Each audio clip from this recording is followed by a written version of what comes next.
two of this report is where I'm going to go over what actually happened in in October of 2022, so we can see um, the month summaries and totals to get a general idea of what's going on with the market.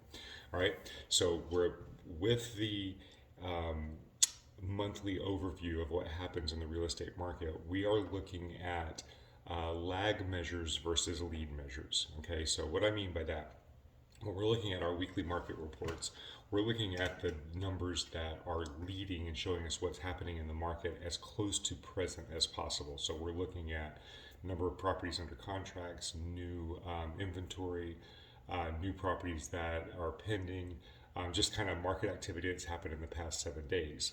These are leading numbers, leading data.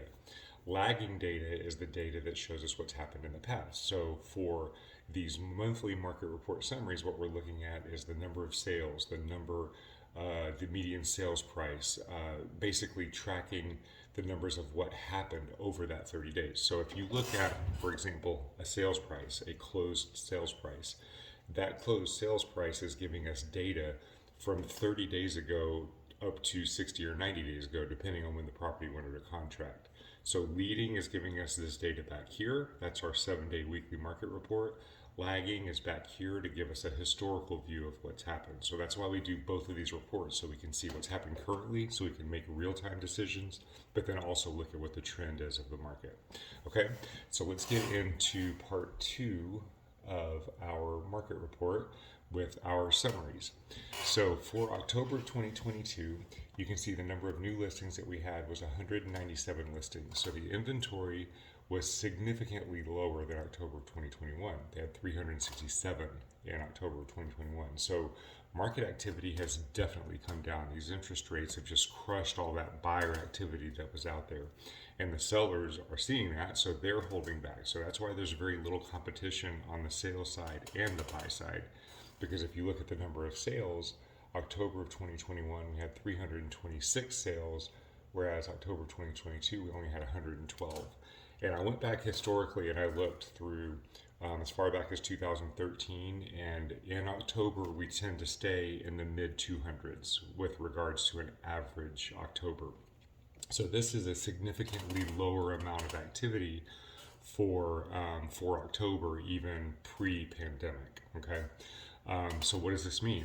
This is where that buyer activity is. You have fewer buyers out there for that competition. Like I said in the previous video, we are starting to see an uptick in that buyer activity, but as of October, it was pretty. There was a nice decrease in activity, giving buyers an opportunity. All right. So what has that done with regards to days on market?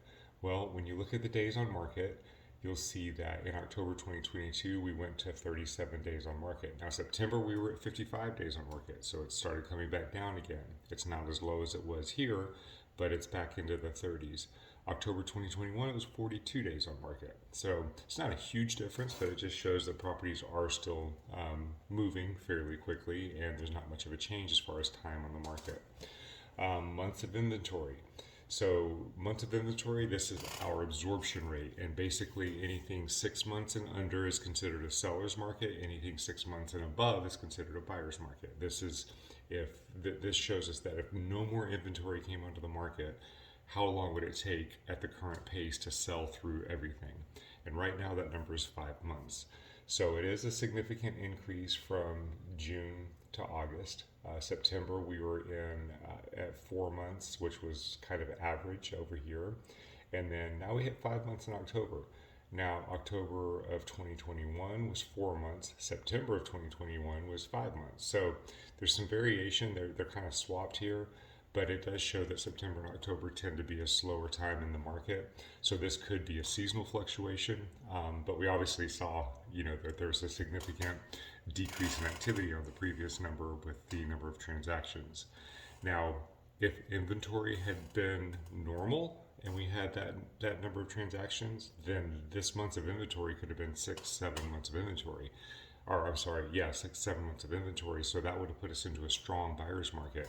But because inventory is so low, we're still being held down. We're still not hitting that strong buyer's market that everybody seems to be waiting for, which will lead to this huge, crash in prices.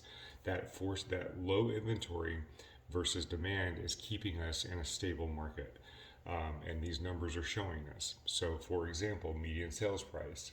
So before I go through this number, I just want to take the time to again define what the median sales price is. So median sales price is the number that is right in the middle of all the sales prices that occurred. So for example, if we had 101 transactions that happened in a given month, the median sales price would be the price point that sat right at number 50 or 51, whatever the middle of that is.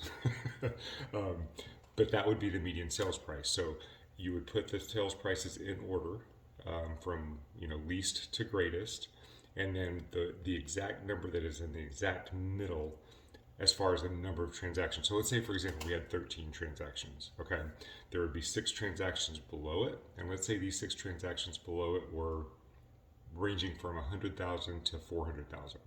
Let's say the 7th transaction was 700,000. And let's say that the 6 transactions above that 7th transaction were 1 million to 4 million. Well, if you average this, you would end up with something, in the millions. But that median sales price is that number that falls at number 7. That's your median sales price. So what that does is when you have a collection of data, the median sales price sits in the middle of that. So that kind of gives us an idea. It lets the number not be skewed as much by if there's a large number here or an extremely low number here, and you use an average, that could skew it quite a bit. So the median sales price is that middle number. Why is that important? Well, as interest rates go up, I've been talking about this over the last several months, sales prices will tend to come down because affordability comes down. It doesn't mean that values are coming down. It means that sales prices are coming down. Okay. Well, this last month, median sales price actually went up in our area. So median sales price for October 2022 went up to 1.1 million versus 970,000 in September. So does that mean that housing values went up by that amount? Like, were the market values actually going up? No, it doesn't mean that. It means that the sales prices of homes that sold moved up in that direction. If you look over here in October of 2021, they were at 1.025. So the median sales price this month was actually higher than it was a year ago before the interest rates went up. Again, that doesn't mean that market values increased, just like when median sales price comes down. It doesn't mean that market values decreased. It just means that the houses that sold, that middle number, was higher this month than it was in October of 2022 or 2021. Okay, I hope that makes sense. So this gives us an idea about what consumers are buying, but the number that I really like to look at to help understand if market values are coming down or going up is the sold price to list price ratio. And what this basically says if a house was listed at $1 million and it sold for 900,000, that means it was a 90% sold to list price. If it was listed at $1 million and it sold for $1 million, that was 100%, and so on. Okay, so that tells us our prices coming down, the sales prices being forced down. So if we look at, for example, September, we were down here just under 99%. So it looked like we were starting a downward trend. Well, we're back into October and we're back up to 100% of list price versus sales price. So all of the indicators in our area, the historic indicators, they do show the market has slowed significantly, but we're not seeing any evidence of prices coming down. We are seeing some discounts out there, as I said in the previous video. we're seeing some discounts in sales prices, but a lot of these properties that are sitting, they're sitting because they're overpriced.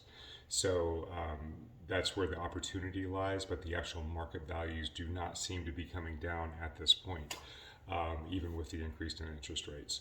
So if we look historically, I've gone over this chart each month as I do these market reports. But if we look at this historically, you'll see that that interest rates, the median home prices continue to increase, and they're just going to increase over time regardless of interest rates and regardless of recessions. The purple highlights are recessions. So the only recession where we had a significant decrease in real estate prices was the 2008 2008 recession, and that was caused by the real estate market. So if you have any questions about this, please feel free to reach out to me. I'm happy to jump on a call and go through the details with you, and we will see you on next week's market report. Have a great day.